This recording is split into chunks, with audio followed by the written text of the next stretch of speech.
Asia दुनिया का सबसे बड़ा बरआज़म है। इस बरआज़म में सबसे ज्यादा आबादी है। इस पर असरअंदाज होने वाले लोगों के कैरेक्टर्स का भी अहम किरदार है। यह समझना काफी है कि एशिया दुनिया की तश्कील के लिए एक मजबूत जुज़्व है। ऐसी कई पॉलिटिकल पर्सनैलिटीज हैं जो कौमी दिफा, इकोनॉमिक मार्केट्स, मादनी वसाइल और सियासी हिकमत अमली के पहलुओं से लेकर एशियाई खित्ते को एक कस्टमाइज्ड कंट्री की शक्ल देने और इसकी तामीर में बहुत बाअसर हैं। आज की वीडियो में इस वक्त एशिया की चंद मुमताज और बाअसर शख्सियात के बारे में बताने जा रहा हूं, जो सियासी होने के साथ साथ एशिया में एक मकबूल और ताकतवर तरीन लीडर हैं। तो आइए चलते हैं वीडियो की तरफ। इससे पहले कि इस वीडियो को लाइक कर दें और मजीद इंफॉर्मेटिव वीडियोस के लिए इमरान टीवी को लाजमी सब्सक्राइब कर लें। नंबर 5, किम जोंग इन। किम जोंग इन एक रहनुमा के तौर पर अपने वालिद से कम जालिम नहीं थे। इसने अपने चचा को भूखे कुत्तों के पिंजरे में डालकर अपने ही चचा को फांसी दे दी थी ताकि चचा भूखे कुत्ते का खाना बन जाए। किम जोंग इन 8 जनवरी 1983 में शुमाली कोरिया में पैदा हुए। ये स्विट्जरलैंड में तालीम याफ्ता रहे। ये वाहिद लीडर है जिसने आज तक अपनी सही शनाख्त नहीं बताई। आज तक कोई इंसान इसकी असल तस्वीर तक नहीं पहुंच पाया। ये शुमाली कोरिया वापस आने तक स्विट्जरलैंड में रहे और 2002 से 2007 तक प्यांगयांग की कमल यूनिवर्सिटी में तालीम जारी रखी। किम जोंग इन की सिर्फ एक तस्वीर की तस्दीक हुई है। यह तस्वीर 1990 की दहाई के वस्त में ली गई थी। दिसंबर 2010 में कोरियन लेबर पार्टी की कॉन्फ्रेंस से पहले इनको डीजंग का दर्जा दिया गया था, जो कि यूनाइटेड स्टेट में एक जनरल के बराबर होता है। एक दिन बाद उन्हें डिप्टी सेंट्रल मिलिट्री कमीशन मुकर्रर किया गया था और लेबर पार्टी की मरकजी कमेटी ने इनका तकर्रर किया और अगले 3 दिनों में जोंग इन की बालिग आदमी के तौर पर पहली सरकारी तस्वीर जारी की गई थी। Number 4, Rodrigo Duterte.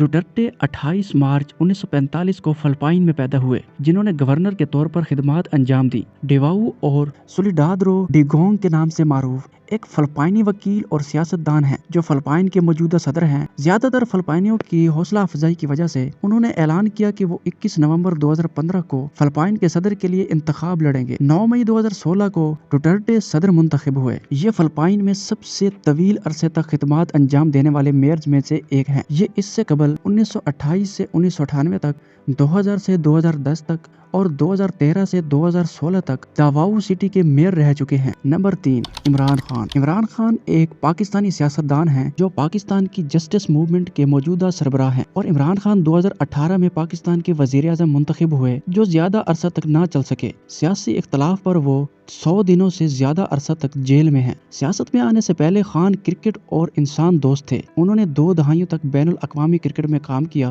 और बाद में शौकत खानम मेमोरियल कैंसर अस्पताल, रिसर्च सेंटर और नमल कॉलेज जैसे इंसान दोस्त मंसूबे बनाए। दुनिया कभी खान को एक ऑक्सफोर्ड से तालीम याफ्ता प्ले बॉय के तौर पर जानती थी, जिसने 1992 में क्रिकेट वर्ल्ड कप जीतने के लिए पाकिस्तान की कप्तानी की और बरतानवी वारिस जमाइमा गोल्डस्मिथ से शादी की, जो शहजादी डियाना की करीबी दोस्त थी। 70 साला खान को पाकिस्तान ही नहीं बल्कि पूरी दुनिया के इस्लामी मुल्क प्यार करते हैं। ये पाकिस्तान के वाहिद वजीर आज़म रहे जिन्होंने अक़वाम मुत्तहिदा में कश्मीर के लिए आवाज उठाई थी।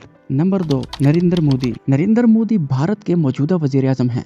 नरेंद्र मोदी 2001 से 2014 तक गुजरात के वजीर आला और वाराणसी के मेंबर पार्लियामेंट रहे हैं। मोदी भारतीय जनता पार्टी के रुकन रहे हैं। नरेंद्र मोदी वड़नगर में गुजराती खानदान में पैदा हुए थे। मोदी ने बचपन में अपने वालिद की चाय बेचने और फिर अपने क्यूसिक का इंतजाम करने में मदद की। वो 8 साल की उम्र में RSS से मुतारिफ हुई थी। तंजीम के साथ एक तवील ताल्लुक शुरू किया था। स्कूल से फारिग होने के बाद वो घर से चला गया था। मोदी ने 2 साल तक हिंदुस्तान का दौरा किया और मुतअद्दिद मजहबी मराकिज का दौरा किया। वो गुजरात वापस आए और 1970 में अहमदाबाद चले गए। 1971 में वो RSS के मुस्तकिल कारकुन बन गए थे। सितंबर 2013 में मोदी को 2015 के लोकसभा इंतखाबात में वजीर आज़म के लिए बीजेपी उम्मीदवार के तौर पर मुंतखब किया गया था। बीजेपी के कई लीडरान ने मोदी की उम्मीदवारी पर एतराज किया, जिनमें बीजेपी के बानी रुकन LK अडवाणी भी शामिल थे। बीजेपी की इंतखाबी मुहिम में मोदी का अहम किरदार है। बीजेपी को मुंतखब करने वाले कुछ लोगों ने कहा कि अगर मोदी वजीर आज़म के उम्मीदवार नहीं हैं तो वो किसी और पार्टी को वोट देंगे। बीजेपी की इंतखाबी मुहिम के लिए एक फर्द के तौर पर मोदी पर तवज्जो मरकूज करना गैर मामूली है।